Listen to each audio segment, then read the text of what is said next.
What's going on, everybody? This is Afro Think Tank, and this is Go Outside to Live. All right. So I had a request, about showing my, what I got going on in my backyard, my food forest. So, like I told y'all on my main channel, I will be doing all that stuff over here. Okay. So let me show you. All right. Now this is a typical, backyard, right? Usually you would see grass, right? Just grass. Everybody uniformly cutting their grass. Nothing on it, right? This is what I got going on. Let me turn it around. Boom. Literal jungle out here. All right, listen, it looks chaotic, right? It looks ununiformed, right? If anybody were to step back here, their instant thoughts, they would instantly think, oh, this guy's really not taking care of his backyard, because people are so used to just grass. Everybody cut your grass and stuff like that. They would think that I just let my house go and is overwhelmed with total neglect, not knowing that these are literal crops that I can feed myself with, right? So let me show you. These first, I'm gonna walk around and so you can show you literally the capacity. Now, these are my Marlboro trees. These are my Marlboro trees, right? So my neighbor actually cut his side, right? He cut it down. And it kind of got like this side of the tree. They cut their side, but I still got my side growing, so I can have my Marlboros on my side. So those are Marlboro. Those are Marlboro trees. That's a Marlboro tree. Mulberry tree. This is a mulberry tree. This is a mulberry tree, right? So they fruit at different times. All right, let me get down here. So with this, when I say the entire backyard is populated by these Jerusalem artichokes, which are, by the way, perennial to zone 7. Everybody should have these in their backyard. Now, I planted, if you can see, and you can see my balcony right here, they get up to about 10 feet, right? I planted them over here. Now you can see a few of them popping out here, but I planted 8 of them. I planted 8 of them by this tree right here. Years ago, about 5 years ago, I planted them, 8 of them right here. I bought them off Amazon and planted them. 5 years later, my whole backyard, right? No work. I just planted it, no work. And they're tubers, so they go along the ground. Right, they would be grown here if this wasn't a path for my dogs. Like the wear and tear is the reason why they're none right here, but they would be here, right? So the way this works, and I used to not know when to harvest them. I've never actually harvested them because I always picked them at the wrong time, right? I thought that, well, shoot, I can harvest them now. They look like they're ready, but they're not.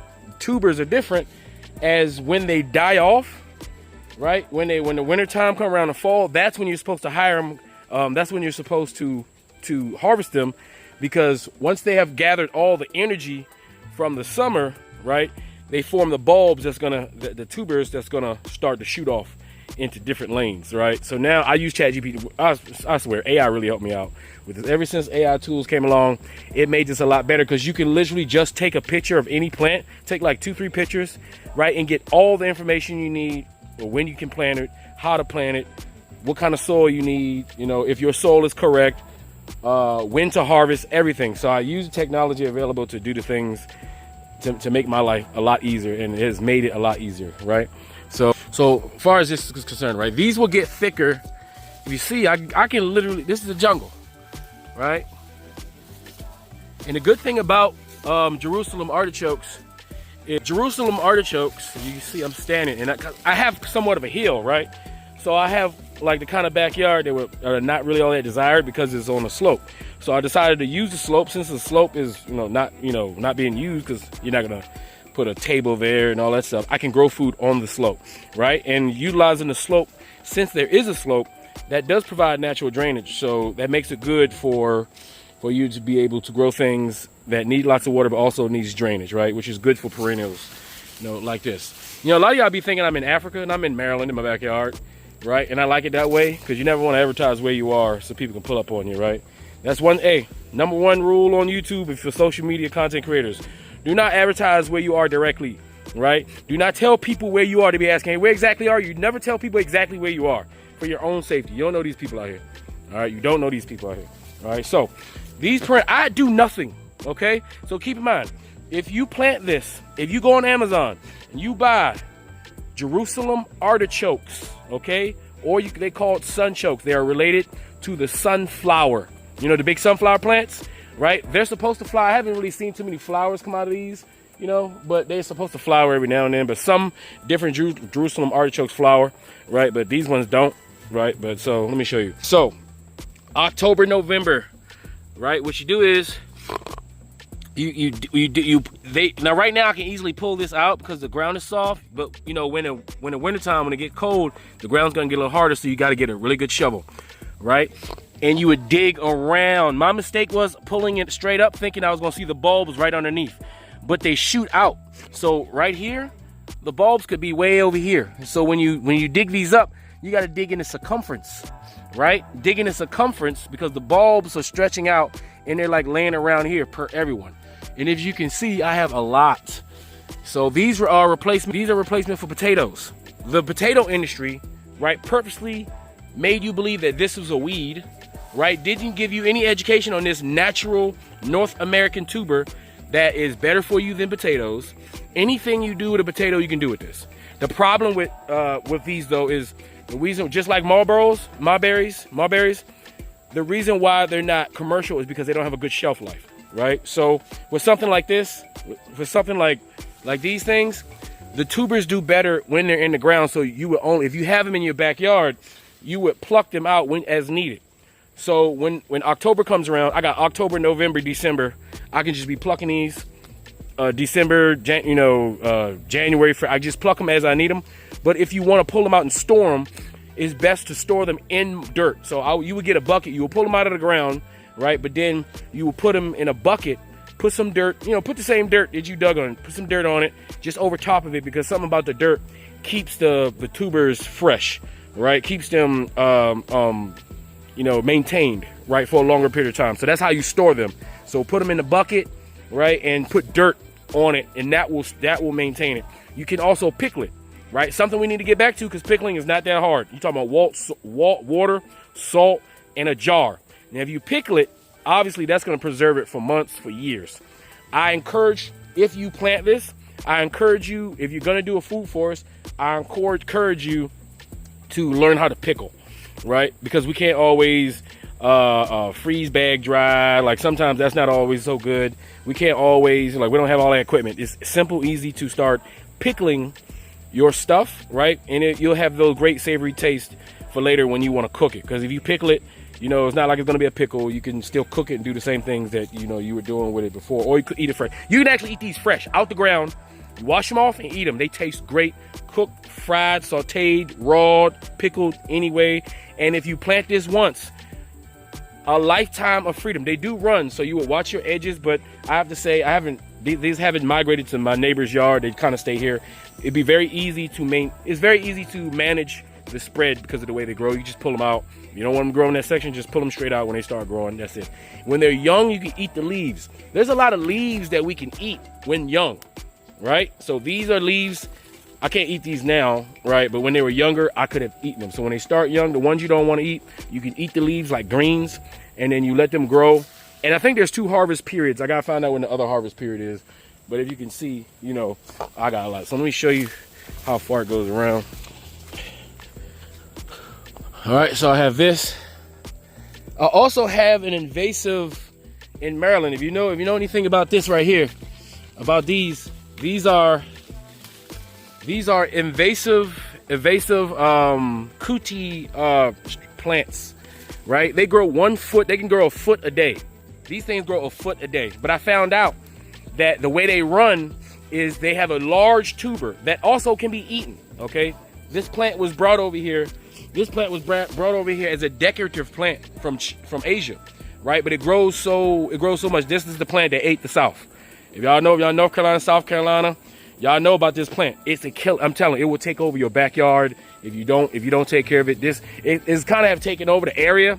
It's in trees. It's really hard, but they run on large, thick veins that if you can find the root and dig it out, right, it'll cut off all its circulation. And it's pretty, once you figure out where the roots are, you can kind of kill it off. I've been doing that as of late, and I've been pretty successful. But you can also use it because it's so prolific. If you make baskets or whatever, I can honestly use these vines to make things with. I'm just not handy like that. But if I was a crafter person, I would have unlimited amount of basket weaving making material. All right. I also have greens. Let me show you. Spinach. It's like a spinach. Let me see. So I'm managing these so far. Then I have these things like spinach. This, let me see. This is in my backyard. This may be in your backyard, right? If you look at the leaves, right? Now take a picture. You would go in your backyard, take a picture of the leaf, and ask ChatGPT what it does. Take a picture of the whole plant. These are spinach. You can eat these like spinach. You can straight up just eat them, like right off the ground. You'd be amazed at what you can eat that's in your backyard. Even the weeds that that you buy pesticides for, a lot of those things are medicinals. A lot of those things cure a lot of the ailments that we have, home remedies, and a lot of those things can be eaten like greens, turnips, turnip greens, and spinach and things like that. Okay, so this area right here, I just cleared out this area. So I'm using this, I'm redirecting these plants, right, on the wall. I don't mind them being on the fence. I'm just making sure they're not on here. And I'm gonna put a cage up. I'm gonna put a chicken run right here, right? And I'm gonna grow some beans and any type of vining. Even though I'm battling like the most vicious vine here, I'm gonna put a chicken run cage made of mesh right here. I'm gonna put it together. I already ordered it, right? I'm gonna put it together. And from inside, I'm gonna grow vines like beans, grapes, anything that vines that will grow perennial and in my zone. Before you buy anything, make sure you know where your zone is, right? Zone 1, 2, 3, 4, 5, 6, 7, 8, 9, 10, however long it goes. And make sure you buy the plants that are perennial. You want perennial first. That's priority. Perennials are plants and tubers and fruits and trees that will, once you plant it once it's established, it will grow all year round. You don't have to do anything, right? No maintenance. Then you got your annuals. Your annuals, sometimes you got to buy it every year. Sometimes these are plants you got to bring in the house if you have space. The annuals are the ones you buy every year, like when it's season time. But the perennials you want to get in your backyard. Just Google perennials. Fruit trees. Fruit trees are a staple. I'm going to order some fruit trees. I'm also going to put some fruit trees right here too, right? Making space for some fruit trees. Just YouTube. Ask ChatGPT. Put your address in ChatGPT and say, what fruit trees, vegetables, and perennials can I plant in my backyard that I can plant once and never have to do any maintenance? And ChatGPT will break it down. Ask it what would be the watering schedule, what is the harvesting schedule. Let ChatGPT do all the hard lifting and thinking for you, and you just go out and execute. So I just wanted to show you that. And of course I got my, which is easy access to a refrigerator in order my other little lesser your garden stuff, the stuff you use more often, like your tomatoes, your seasonings, if you dry, your mints, your basils and stuff. You try to do that closer to the kitchen so you can just grab, wash, and go. So that's all I got so far. If you notice, my whole backyard is full of food. This is all food minus the obviously invasive Asian freaking vine plant. But other than that, it's all food. Marlboros, greens, and green spinach leafies, and Jerusalem artichokes. And then of course, I've already seen what I got up there. Matter of fact, let me go up there right now. All right, so of course I got my limes. I just went to Home Depot and get it. Now for this, the trick is for these things, right, is when you get these, right, when they start to grow, you're gonna have to transfer these into a bigger container, right? That's the key to keep them alive. You got to give the roots space to grow. So my lemons this year, I'll be able to, they're growing. I have to get, like in the next month, I have to get, rehouse them in something bigger so that they can grow even larger. Let me see. I got my strawberries here. Strawberries, another Home Depot, just buy strawberries and they just go. Look, these strawberries are much sweeter than just the ones in the store. It's ridiculous. Here's more of the spinach that I showed you downstairs. Some of the spinach is turning, red, which is cool. You can still eat them. Obviously, it's gorgeous, right? You can eat them. Spinach tastes just like spinach, right? And basil, Home Depot once again. So I kept two basils in the pot, right? And I planted one directly in the dirt, right? And so if you can see, I got plenty of basil. Like, I am not short on basil. I just harvested tomatoes. Now you see this plant, you can see it's dying off. Now tomatoes gonna die off, right? But it's still producing tomatoes. So I water them every day, right? But this one's look like his season is up, you know, but I just harvested earlier today. But tomatoes, I haven't had to pay for tomatoes, and these are my other tomatoes. As you can see, they're coming in. I've already harvested the tomatoes. And then of course I got my peppers. I haven't had to buy peppers all year. Since I planted these, I have not had to buy peppers. And when I have like a rotten pepper that I just let it fall and just let the seeds do what they're gonna do, right? And then I just keep the good ones. If I see a bad tomato, I just pluck it off, right? Let it fall, and I just let the seeds do what they're gonna do, right? Now, these are greens, right? These are regular greens, and they're getting tall, but they weren't leafing, but now they're starting to leaf more. So they have two, you know, as it starts to get cooler, once the summer goes down, all of this should leaf up. So even though it looks like it's dying out, I'm still making sure to water it so the roots stay you know, fresh, so that in the fall time I can get another harvest, and all of this should be full of greens. And you see here, I got my cabbage. I got this beautiful cabbage growing right here, right? This is some regular grass. It's just, you know, you can't stop that. And more greens, more spinach greens, whatnot. And I got my peppermint right here that I use for my teas and various other things, right? But these are my prized possessions right here. These are my babies. Tree collards. All right, this is what all black people need to get these. This one's struggling a little bit, but this is my baby. This is gonna be the one right here, all right? And this one's looking good, and this one's looking good. Now, what makes tree collards so good, because we all like collard greens, like real collard greens. You know, that's a staple of our diet. It's healthy for us. We know eating that, there's no guilt, right? We're getting all the nutrients. There's nothing bad about eating greens. Now, I bought these stemmed. No seeds. If you started from seeds, you're gonna get regular collard greens. They're gonna grow regular, and they're only gonna last like the regular season, like the fall season. But with tree collard greens, the reason why they call it tree collard greens is because they are, you know how people, they make the stems and they cut the stem and then they grow it from the stem? Well, that's how you buy them. You buy them already stemmed and planted, right? Or you just buy the stems and you plant them yourself. And from the stem, I don't know how they originated, but this stem, the trunk, is gonna get 10 foot. It's gonna be massive. It's gonna be a massive, but just like down here, massive. You see that population? That's all food. I can sell that. Like, I got a small commercial level of Jerusalem artichokes, right? Like, so I can eat as much as I want, sell some, make some money, spending money, right? But with the Jerusalem artichokes, they're perennials in zone 7 and zone 8, better in zone 8. You grow these, allow these to grow. Give them a year, right, to get tall, right? Don't mess with them. Don't harvest. When it goes a year, all year round, you'll have collard greens. Even in dead of winter, you're gonna have collard greens everywhere. The whole tree, it grows leaves all year round, right? And in the summertime, the purple tree collards, in the summertime, just like over here, if you can see how the leaves are changing color, you see how the leaves are changing color, right? The purple collards will also change color. They'll change to purple, right? And it said that they taste like strawberries, like berries. Like, so imagine wintertime, you picking collards that taste like a berry, right?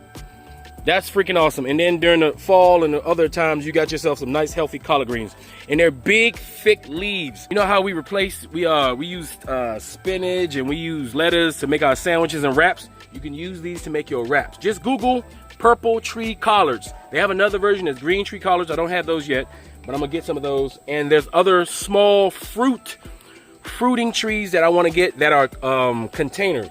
Don't be ashamed to use containers. You can grow small fruit trees and produce a lot out of a container. Look up container trees, container plants, container foods. If you don't have space and you just have a deck or a backyard or something like that, you can grow a lot of these in containers.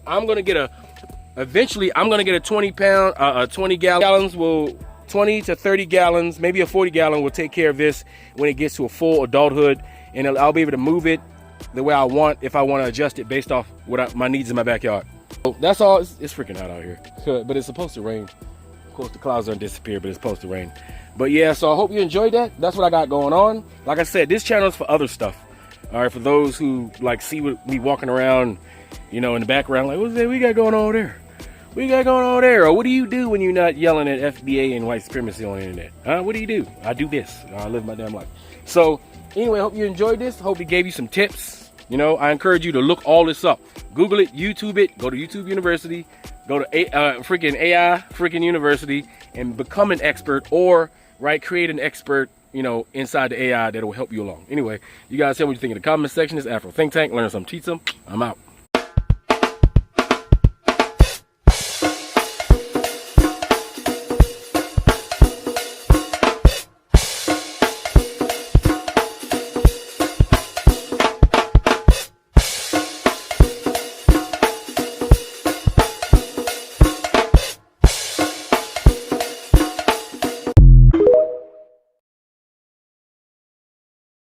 Free Sudan! Boycott diamonds and gold! Free Sudan! Boycott diamonds and gold! We most definitely cannot forget about the people of Sudan! Thanks for watching Afro Think Tank. Don't forget to like, share, and subscribe. And follow me on Substack and Patreon for more content. Remember, it's Pan-Africanism or nothing.